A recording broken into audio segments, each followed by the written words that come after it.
Hello, YouTube. All right, welcome back to another exciting build episode of Good Vibrations. You can see I've got Good Vibrations kind of opened up because we're doing stuff to Good Vibrations. Essentially, we're doing the major part of installing the power system. Now, Good Vibrations does have built-in power. Okay, if you were going really simple, it does have a 12 volt outlet, which you can use to plug in 12 volt plugs for stuff like this, which is, I recommend getting something like this. This is a USB port adapter. It basically turns 12 volts into USB ports, and in this case it makes two ports. I think one is 2.1 amp and the other one, actually it says both of them are 2.1 amps. Yeah, 2.1 amps. It uses 10 watts. So this was something I got, I think, from Dollar Tree.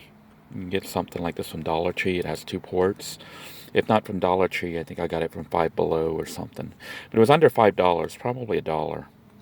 So I do recommend getting this device if you don't have it. But at the very least, you'd be able to plug in to your system here and either put it in accessory mode or start up the engine, and you can plug in like a USB cable to plug it in and charge up your phone or your tablet or some other USB device. Now, what's special about this particular vehicle is it does have a built-in inverter. I don't know if you see the 115 volts there.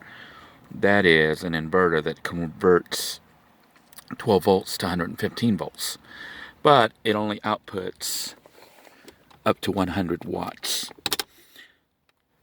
So the inverter takes 12 volts and can convert it to 115 volts, which means I can run regular household appliances on it. But they only go up to 100 watts, which really isn't that powerful. It's powerful enough to run, if I wanted to, a small not built in, but a small hot pot, so I could cook with that, which we might try. But this is all running off the vehicle's existing battery system. And when I say the vehicle's existing battery system, what I'm talking about specifically is that we're running off the vehicle's starter battery. You can see I've started to make some modifications to the starter battery. This is basically a standard starter battery, but I've actually wired up a wire here with a fuse for 30 amps. And it basically has a line. I bought a 30 amp thing from the flea market. It's just a little 30 amp. I don't know if this comes out, I'll show it later. When the whole system's working, I'll show you how it works. But just for now, just a quick preview. I did pull the line there. I made a wire that connects the fuse there with this 10 gauge wire. This wire is actually a 12 gauge, which is smaller than the 10 gauge. I couldn't find a 10 gauge one, which means this is the weakest link right now. So this is a 10 gauge wire, but it should be fine. 10 gauge connects to, a 12 gauge. The yellow is a 12 gauge. Connects to this 10 gauge line here, which I pulled through the vehicle's panel and out this side.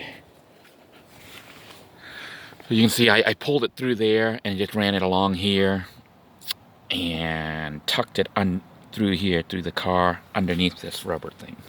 This just simply lifts up. I just lifted it up. I didn't unscrew anything. And ran it along all the way back here to the back here, onto the back of the vehicle. And ran it through the back of the vehicle up to this little box. This little box right here is a light switch box that I have put together a switch. And I'll take all this apart to show you later, but right now just giving you an overview as to how the power system's going to work. So basically this line here is the positive line from the vehicle battery, and it comes in here, goes to the switch, which is off right now. Then, the other side is connected to that side, and it runs back through here underneath the little plastic thing to the back side of the vehicle where I have the electrical system set up. You're like, well, what's going on back here? Well, I have things kind of taken apart right now because I just wanted to make sure everything was working. So essentially, this is the positive line that runs from the vehicle's battery, and I currently have it hooked up right now to an inverter. And you're like, what? Don't you have an inverter already? Yeah, but if you'll recall, the inverter that's up at the front of the vehicle only does 100 watts. I'm planning on using the rice cooker to cook food in here, so that requires 300 watts. So I could install like a 300 watt inverter or one that's a little bit more. And my choice for a small vehicle like this is 750 watts. So I could run up to 2 rice cookers. I could even run like a power drill or a power saw. And how I know all this works is we did it for like 3 years in Little Blue too. But anyhow, I borrowed this inverter from Little Blue, and I hooked up the red wire to the red connection here, which is a positive, and I hooked up the black, and you're like, what's this? Essentially, I made a connection here. This was, I don't know if this came where I made it, but basically it just has a round connector on one end, which I screwed in to make metal contact, metal to the negative, the black, and then I just hook it up to this. Basically, you're grounding the negative to some kind of metal on the car that's tied into the chassis. It's important that whatever you clip it to has, metal, so it has metal to metal contact, and that it's actually connected to the chassis. And when we do this, what we're doing is making a complete circuit. So this red goes all the way up to the red, and this black, believe it or not, goes all the way up to the black on the battery, which is the ground. And to test it, we can try turning it on, and you're like, hey, you turned it on. So you turned it on, but nothing came on. That's because the power's off. We don't have the power on right now. So what we're going to do to start the power, okay, we actually have to switch this on right here. Right now, see how it's on off? Because I set it like that correctly so that I wired it, so when it's off, it's off. And I don't know if you heard that beep. That is the inverter coming on. Not the vehicle's inverter, but the one here that I built. And this is actually telling me my battery's pretty low.